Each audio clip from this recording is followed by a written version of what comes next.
Alright, quick video update. Moonshine here. He's doing dang good.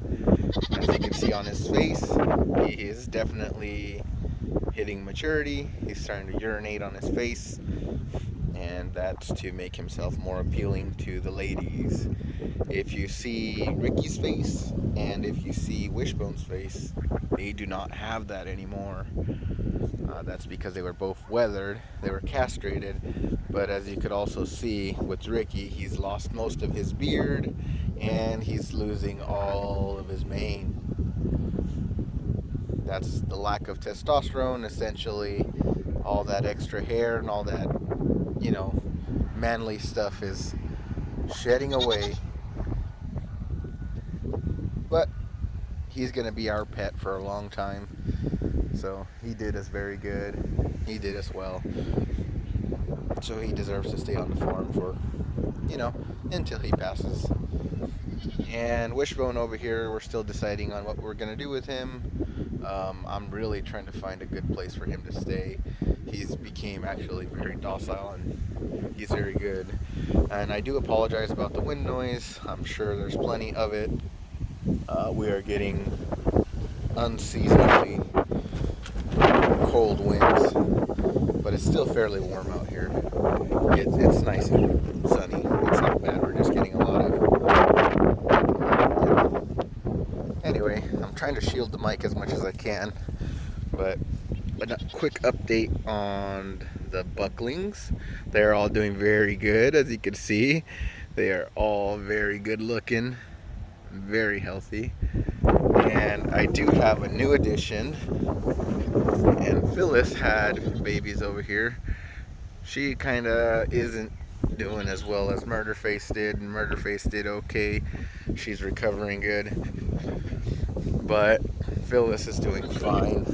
Not sure, but I think I might retire these girls just because they had problems with the dog attack. So give me a second, I gotta lock this. Okay, so I got the gate locked and we're in here with Phyllis. Hey Phyllis. Hey Phyllis. And here are her babies. Hey babies. They're all pretty skinny.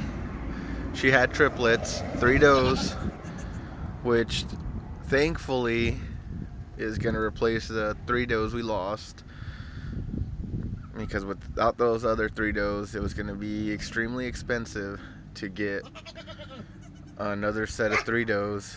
But the rather unfortunate part is we're going to take at least a couple years before we start breeding again at the pace that we did. But anyway, you can see she's kind of jacked up. She's fine now. She's not bleeding anymore. So I'm not really too worried about it. She's actually recovering fairly quickly. But again, it's just one of those things where I gotta see what we're gonna do here. I'm pretty sure we're just gonna stop with her. Murderface, her joints are all jacked up, so she doesn't do well towards the end of her kidding. She has joint damage because of the dogs. Dahlia over here also has joint damage because of the dogs. Her vulva is damaged too.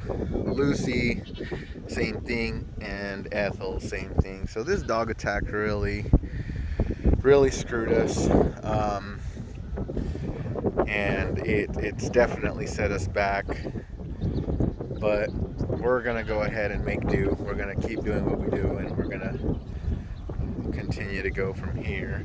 But anyway, bucklings are doing great. The dolings are doing great. They're just a little thin, but so were the bucklings. It's just a lot of milk for them, for mama to produce for 3 bucklings or 3 dolings. So as soon as they start getting some grass in their system and the rumen starts developing, they pick up weight immediately. We got plenty of grass out here, plenty of grass, high quality.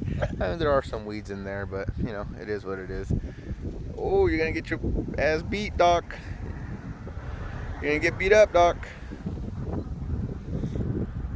But anyway, and Doc does a damn good job. Good boy at protecting the goats here and the sheep. He does a good job. He keeps all the dogs away. You keep all the dogs away. So hopefully we won't get any more dog attacks out here. He's pretty friendly with the goats. So I'm not worried about him. He's been out here when they've gotten out. Like today, they were out, and he was out here just hanging out with them. But I am still wary, large dog. You never know, stuff could happen. I'm gonna set you down again. Anyway, yeah, large dog, anything could happen. Even though he's very good around them dogs, anything could happen. But Doc here he's 6 months old now, so he's still a puppy. He's learning, very playful,